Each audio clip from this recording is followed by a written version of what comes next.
Our next guest probably had two good hips when this song was recorded. He is the league president and longtime Margate Hurricanes skipper Yogi Hiltner. Margate wins 10-2 over Northfield last night in ACBL action. For those of you that don't know, it's the Atlantic County Baseball League, and they are getting close to their playoffs for, I believe, the 134th season. Yogi, welcome to the Pete Thompson Show. How are you, buddy? Pretty good, Pete. Thank you. So last night you win, right? Who else played last night? Did Ventnor play? I'm sure they played. I didn't get any results. that would be 1-15 Ventnor versus 4-12 Absecon. Yes. Now that'd be a $10 fine in the old days of the Yogi League, right? Well, we're having a little bit of problems with deadlines at some of the newspapers, and the teams are supposed to text me their wins after the games, but doesn't always happen like that. You know, I text myself, so I know what we did. Hurricanes are way out in front, 16-1. Northfield at 13-5, I think. The Green Wave next. Ocean City, Hamilton, Absecon, and Ventnor are bringing up the rear. How many teams make the playoffs? We're putting all seven in. We've put everybody in since Dan Seaver from Egg Harbor City cried about 15 years ago. and it works out well, although this year, like another year, about 8 or 9 years ago, I think the first place team is at a little bit of a disadvantage in the sense that we have to have a whole bye week.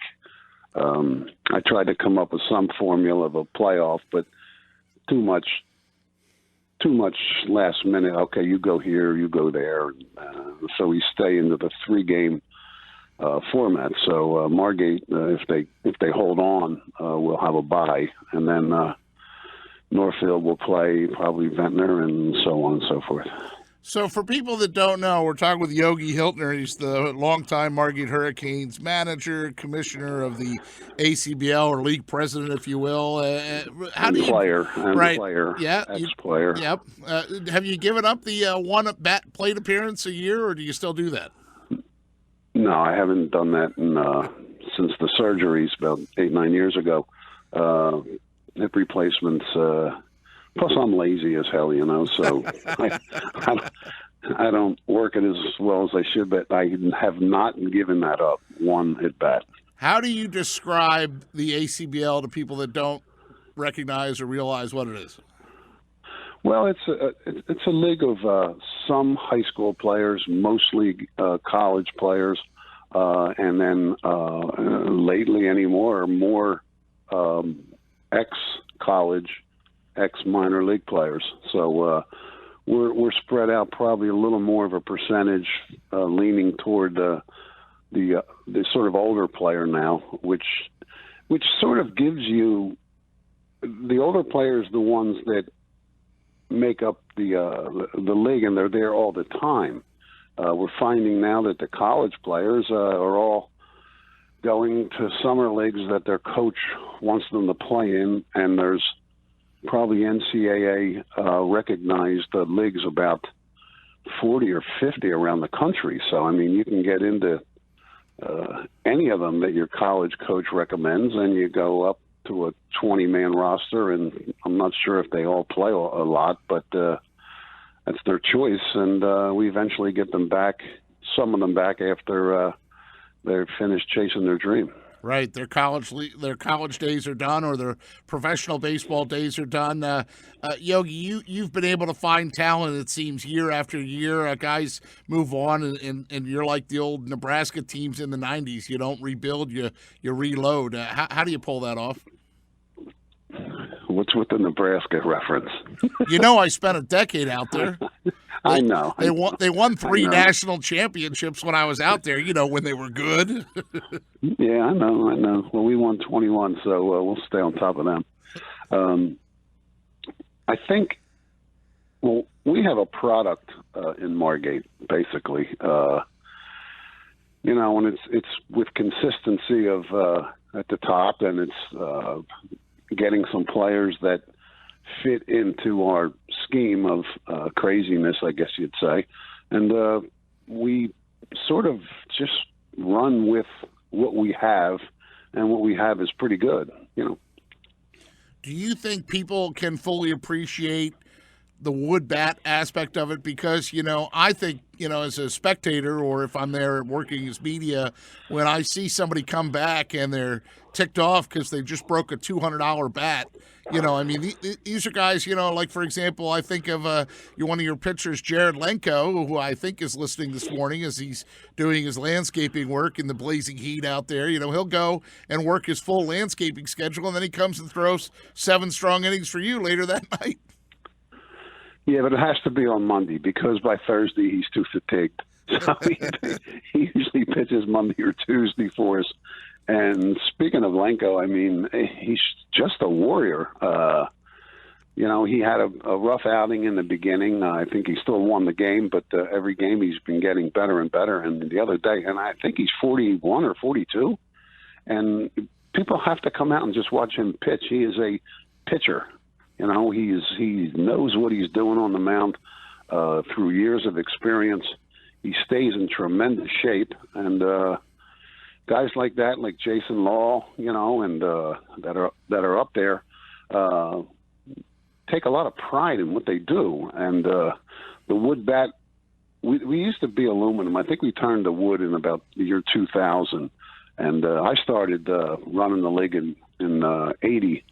And Margate second time came in 1978, and I took over in the early 80s and went through the 90s with aluminum. And in the 90s, the aluminum was being made where it was so simple to hit the ball, on the sweet spot, and average scores of games were like, almost 20, because the pitching just couldn't stand up to the hitting. And we were one of the first ones to go wood bat, especially in this area, beside not counting all the college summer leagues. And it's been a great help. It's a funny story. When we went to wood bat, almost immediately 2 veteran teams dropped out. Just dropped. Right. That's it. We're done. Yeah, we're done. And they just didn't want to swing the wood. And we only had 4 teams that year, and I think we played each other about 30 times during the season. And there was a guy in Hamilton, a kid, Sam Rodeo, who took a Hamilton young team. I think he was like 19 years old when he did it, and he's done just a phenomenal job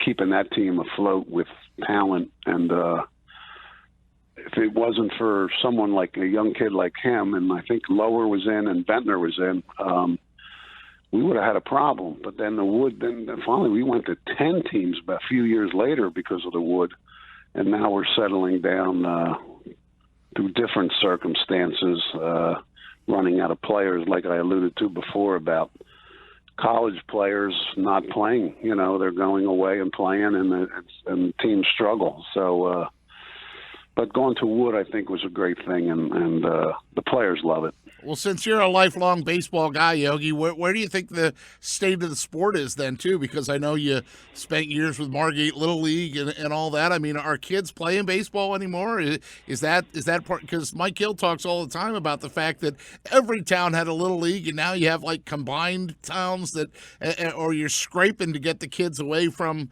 whatever computer, Halo or Call of Duty or whatever they're playing, and actually get them out playing baseball. Well, I coached 43 years in the Little League. I started when I was 18 years old, and coached the All-Stars every year. And in Margate back then, it wasn't a shore town back then. It was everybody lived in Margate. There was very few summer residents. Now it's the opposite. There are very few Margate. There's like 20 kids in some of the classes in Margate, and they're struggling. Lacrosse has entered into it, in a great sport for competition in the spring. And baseball is dropping off in the amount of kids playing. but it's like I don't think you'll ever see the effect of the better players. There are so many kids going to hitting camps, and Mike Adams and Ed Charlton run a camp over. I mean, have a building, baseball performance center that they train hundreds of kids all the time. These kids really want to get better. Jason Law has many, young students in his camp, or I should say his training sessions after school and on the weekends. So I think you will see the cream always come to the top, like you won't. I don't think you'll see an effect up to the major leagues for years and years and years with the dwindling numbers at the youth, just because when you're good at something, when you find out you're good at something, you're going to stay with it. And it's such a great sport to play if you're coached well, your team is coached well, and the practices aren't boring, and you're a good player. It keeps the game alive, because baseball can be magical if you can play it. Yogi Hiltner is with us on the Pete Thompson Show on 97.3 ESPN, longtime league president of the ACBL, longtime manager of the Margate Hurricanes. And, Yogi, obviously... And longtime ex-player. Ex-player as well, yes. He always likes to throw that in, especially when he's sitting next to Maury Blumberg on the bench. If people come out, you said it's a show, it is funny, it is amusing, but one of the things I do like to watch, Yogi, is your method of instruction. It can be a little direct. It could be abrupt. It could be brash. But yet, I know that also with the stick comes like the reward too. And I saw you say to one of your younger players the other night, in a very colorful way, like, "Hey, what are you doing? You're killing us." And then you kind of led with, "But you really did barrel those two balls up and hit them hard." Like, even though they were outs, to somebody that, probably at that point is just hoping for any positive reinforcement of like how hard it is to hit a ball. Kid that normally is using a aluminum bat or a metal bat, and there he is out there trying to compete with the big boys. I had a coach who I usually say is the greatest coach I ever played for, with, or against. His name was Andy McIlroy. He was an Oak Crest football coach, and he became a principal and became a coach in the Margate Colts Junior Football League. And he brought me on as a coach, and I was young, like just doing the baseball, and he said, "Yogi, you jump on these guys. Just make sure afterwards, you hug them and don't basically tell them that you love them." And tremendous advice, and I still try to use that now. Our team is a real loose team, as you've seen through the years, and I'll give the look once in a while, and They all know that, they're smart enough to know that and old enough to know that they've made the mistake. So you really don't have to, it's not like the reinforcement to a 12-year-old. It's just a signal that, hey, and they get it. And obviously they give it back to me too. I mean, we have a kangaroo, we call it kangaroo court. And I think I'm fined more than anybody in the whole thing. Yep, I've had to put a few dollars in the box myself, and deservedly so. I'm sure, both of us. So it won't be the first time, it won't be the last time. We'll close with this. I got a text while I'm talking to you here from Mike Gill. He's awake. He says, "Fun fact, Yogi was my Little League coach." What kind of Little League baseball player was Mike Gill? Mike Gill was a pitcher on a team that won the districts. Him and Kirk Tolan and Rob Fishbein was the catcher, and they were probably one of the better three altogether that I've ever had. Gill was tough. Kirk Tolan was a fireballer. Gill threw hard, but he also had some great stuff. And surprisingly, he played fullback and linebacker on a championship football team in the Junior Football League too.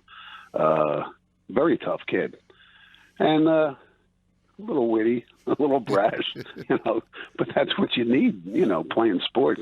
I like the kids that give it a little bit back to you, in a sort of a funny way. They're not going to sit there and just say yes, yes, yes, So Gil was one of my favorites. Born to be a broadcaster. Hey, Yogi, we appreciate your time here on the Pete Thompson Show. And, I'll be out at the Yogi Complex, if you will. I used to call it the Jerome Avenue Complex, but now when are they going to rename that for you, buddy? They got to rename that for you. Yogi's Yards, probably. I don't know. The political stuff changes. Right. Unofficially, it's every Yogi's city. Yard. That definitely works. Hey, a couple more weeks till the playoffs start, so I'll remind my listeners, get out and see some ACBL baseball. Thanks, Guy. I appreciate it.